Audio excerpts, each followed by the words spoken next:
আদালতে প্রাক্তন শিক্ষামন্ত্রী পার্থ চট্টোপাধ্যায়ের বিরুদ্ধে রাজসাক্ষী হচ্ছেন তারই জামাই। প্রাথমিক নিয়োগ দুর্নীতিতে ইডির মামলায় রাজসাক্ষী হচ্ছেন পার্থ চট্টোপাধ্যায়ের জামাই কল্যাণময় ভট্টাচার্য। বিস্তারিত বলবেন প্রকাশ সিন, আমাদের প্রতিনিধি। প্রকাশ। ক্যান্সারে নেই আর ভয়, NCRI এ হবে এর জয়। আপনাদের ভরসায় নেতাজি সুভাষচন্দ্র বোস ক্যান্সার হসপিটাল। সোমেন, যেটা আমরা জানতে পারছি যে কল্যাণময় ভট্টাচার্য, তিনি পার্থ চট্টোপাধ্যায় প্রাক্তন শিক্ষামন্ত্রীর জামাই, তিনি দুদিন আগেই ব্যাংশাল কোর্টের ইডি স্পেশাল কোর্টে আবেদন জানিয়েছেন এবং তিনি জানিয়েছেন যে তিনি এই মামলায় রাজসাক্ষী হতে চান। তুমি জানো যে কল্যাণময় ভট্টাচার্য পার্থ চট্টোপাধ্যায় জামাই, তার বিরুদ্ধেও কিন্তু চার্জশিট করা হয়েছিল। কিন্তু যেটা আমরা দেখতে পাচ্ছি যে দুদিন আগেই কল্যাণময় ভট্টাচার্য কোর্টে আবেদন জানিয়েছেন এবং আবেদন জানিয়ে কোর্টকে জানিয়েছেন যে তিনি রাজসাক্ষী হতে চান। অর্থ এই গোটা দুর্নীতির মামলায় সেখানে কোটি কোটি টাকার লেনদেনের অভিযোগ রয়েছে। তুমি জানো ইডি চার্জশিটে কিন্তু পার্থ চট্টোপাধ্যায়ের বিরুদ্ধে যে অভিযোগ ছিল যে কয়েক কোটি টাকা তিনি কিন্তু বাবলি চ্যাটার্জি ইন্টারন্যাশনাল যে স্কুল বানানো হয়েছিল সেখানে নগদ টাকা নিজের জামাই কল্যাণময় ভট্টাচার্যকে দিয়েছিলেন এবং সেই মর্মেই কিন্তু কল্যাণময় ভট্টাচার্যর বয়ান কিন্তু খুবই ইম্পর্টেন্ট। এবার কিন্তু আমরা জানতে পারছি যে তিনি অর্থাৎ কল্যাণময় ভট্টাচার্য পার্থ চট্টোপাধ্যায় জামাই, তিনি কোর্টকে জানিয়েছেন যে তিনি কোনো চাপ নেই, অর্থাৎ তাকে কেউ বাধ্য করেনি, তিনি সদিচ্ছায় কিন্তু বয়ান দিতে চান, অর্থাৎ সদিচ্ছায় তিনি রাজসাক্ষী হতে চান।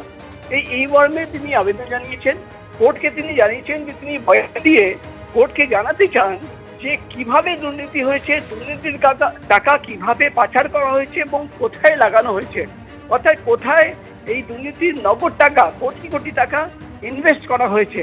এবং সেই আবেদনের পরেই কিন্তু আমরা যেটা জানতে পারছি যে ব্যাংশাল কোর্টের ইডি স্পেশাল কোর্ট অনুমতি দিয়েছে যে পার্থ চট্টোপাধ্যায় জামাই কল্যাণময় ভট্টাচার্য তার গোপন জবানবন্দি রেকর্ড করা হবে, অর্থাৎ রাজসাক্ষী হিসেবে তার গোপন জবানবন্দি রেকর্ড করা হবে। তুমি জানো যে এর আগে কিন্তু চার্জশিট জমা পড়েছিল, সেখানে ইডির তরফে কিন্তু কল্যাণময় ভট্টাচার্যর একাধিক বয়ানের কপি জমা দেওয়া হয়েছিল এবং সেই বয়ানের কপিতে কল্যাণময় ভট্টাচার্য তিনি কিন্তু বয়ান দিয়েছিলেন ইডির সামনে যে তাকে কিন্তু পার্থ চট্টোপাধ্যায় কোটি কোটি টাকা দিয়েছিলেন সেই স্কুল বানানোর জন্য এবং সেই টাকা কিভাবে তিনি কাকে দিয়েছেন সেই বিস্তারিত তথ্য সেখানে ছিল।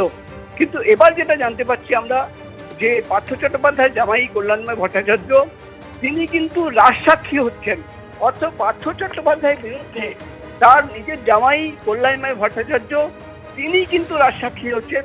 তিনি নিজেই কিন্তু কোর্টে আবেদন জানিয়েছেন এবং আবেদন জানিয়ে তিনি কোর্টের কাছে আবেদন করেছেন যে তিনি রাজসাক্ষী হিসেবে বয়ান দিতে চান এবং কোর্টকে জানাতে চান যে কিভাবে এই গোটা দুর্নীতি হয়েছে, টাকা কোথায় গেল।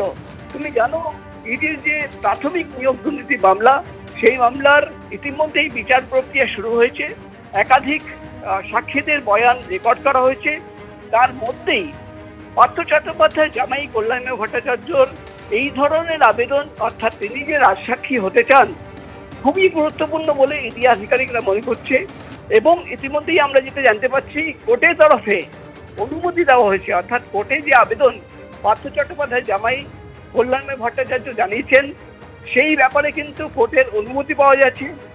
আগামী দিনে কিন্তু কোর্টে জবানবন্দি রেকর্ড করা হবে, অর্থাৎ পার্থ চট্টোপাধ্যায় জামাই কল্যাণময় ভট্টাচার্যর জবানবন্দি রেকর্ড করা হবে, গোপন জবানবন্দি রেকর্ড করা হবে এবং কিভাবে এই গোটা দুর্নীতি মামলায় পার্থ চট্টোপাধ্যায়ের ইনভলভমেন্ট রয়েছে, পার্থ চট্টোপাধ্যায় কিভাবে চাকরি বিক্রি করার যে টাকা, ঘুষের টাকা, কোটি কোটি টাকা কাকে দিয়েছিলেন, কিভাবে দিয়েছিলেন, কল্যাণময় ভট্টাচার্যকে তিনি কত টাকা দিয়েছিলেন এবং সেই টাকা কাদের কাছে পৌঁছে গেছিল। তুমি জানো ইতিমধ্যেই কিন্তু ইডি সূত্রের খবর আমরা আগেই জানতে পেরেছি যে বাবলি মেমোরিয়াল চ্যাটার্জি স্কুল, সেই স্কুল বানানো হয়েছিল, সেখানে কিন্তু কোটি কোটি টাকা নগদ টাকা কিন্তু পার্থ চট্টোপাধ্যায় নিজের জামাইকে দিয়েছিলেন এবং সেই টাকা দিয়েই কিন্তু সেই স্কুল বানানো হয়েছে। অর্থাৎ যদি এই গোপন জবানবন্দি রেকর্ড করা হয় তাহলে বোঝাই যাচ্ছে যে পার্থ চট্টোপাধ্যায় জামাই কল্যাণময় ভট্টাচার্য রাজসাক্ষী হিসেবে কিন্তু গোটা তথ্য ইডির কাছে, অর্থাৎ ইডির যে স্পেশাল কোর্ট সেই কোর্টের কাছে তুলে দেবেন এবং গোটা বিচার প্রক্রিয়ায় ইডি অফিসাররা মনে করছেন যে পার্থ চট্টোপাধ্যায় জামাই কল্যাণময় ভট্টাচার্যর এই যে বয়ান, রাজসাক্ষী হিসেবে যে বয়ান, সেটা কিন্তু বিচার প্রক্রিয়ায় খুবই গুরুত্বপূর্ণ অর্থাৎ এবার যেটা আমরা জানতে পারছি, তুমি জানো ইডির প্রকাশ। তরফে একটি সাক্ষীদের লিস্ট কোর্টে জমা দেওয়া হয়েছে, যে কোন কোন সাক্ষীদের বয়ান সামনে রেখে তারা গোটা তদন্ত প্রক্রিয়া বা বিচার প্রক্রিয়া চালাতে চায়। এবার কিন্তু যে নতুন টুইস্ট আমরা দেখতে পাচ্ছি, পার্থ চট্টোপাধ্যায়, প্রাক্তন শিক্ষামন্ত্রী পার্থ চট্টোপাধ্যায় জামাই কল্যাণময় ভট্টাচার্য তিনি কিন্তু এবার কোর্টে আবেদন জানিয়েছেন যে তিনি রাজসাক্ষী হতে চান, হ্যাঁ। এবং রাজসাক্ষী হয়ে তিনি কোর্টকে জানাতে চান যে কিভাবে দুর্নীতি হয়েছে, দুর্নীতির টাকা, কোটি কোটি টাকা কিভাবে কোথায় গেছে, এবং গোটা দুর্নীতিতে পার্থ চট্টোপাধ্যায়ের কি ইনভলভমেন্ট, সেই তথ্যও কিন্তু পার্থ চট্টোপাধ্যায় জামাই কল্যাণময় ভট্টাচার্য তিনি গোপন জবানবন্দি দিয়ে কোর্টকে জানাতে চান। সব মিলে কিন্তু আমরা দেখতে পাচ্ছি, যখন এই মামলার ইডির মামলার বিচার প্রক্রিয়া চলছে, সেই সময়ে কিন্তু পার্থ চট্টোপাধ্যায় জামাই কল্যাণময় ভট্টাচার্য তিনি আবেদন জানিয়েছেন যে তিনি রাজসাক্ষী হতে চান, এবং এখানেই কিন্তু ইডি আধিকারিকরা মনে করছেন যে বিচার প্রক্রিয়ায় একেবারেই প্রকাশ, অর্থাৎ সব মিলিয়ে প্রাথমিক নিয়োগ দুর্নীতিতে আরও বিপাকে পার্থ চট্টোপাধ্যায়। তোমাকে আপাতত ধন্যবাদ। তার জামাই রাজসাক্ষী হতে চেয়ে আদালতের কাছে আবেদন জানিয়েছেন, আর এরপরই প্রাক্তন কংগ্রেস সাংসদ অধীর চৌধুরী আবার কটাক্ষ করে বলছেন, জামাইয়ের মনে হয়েছে শ্বশুর মশাইয়ের বেশি বেশি অন্যায় হয়েছে, তাই সাক্ষী দিচ্ছে। বাংলার ঘরে ঘরে প্রতিবাদ হোক, আমরা চাই। আর কি বললেন শুনুন। জামাইয়ের মনে হয়েছে যে শ্বশুরমশাই বেশি বেশি অন্যায় করেছে, তাই হয়তো সাক্ষী দিচ্ছে। বাংলা এরকম ঘরে ঘরে প্রতিবাদ হোক, আমরা চাই। কিন্তু শুধুমাত্র পার্থ চট্টোপাধ্যায়কে দিয়েই এ সমস্যার সমাধান করবার কোনো প্রচেষ্টা সফল হতে পারে না। পার্থ চট্টোপাধ্যায় সেও কিন্তু একটা মানে যদি হুইল হয়, সে হুইলের একটা স্পোক। হুইলটা হচ্ছে দুর্নীতির হুইল, দুর্নীতির চক্র। সে দুর্নীতির চক্রের এক একটা করে স্পোক।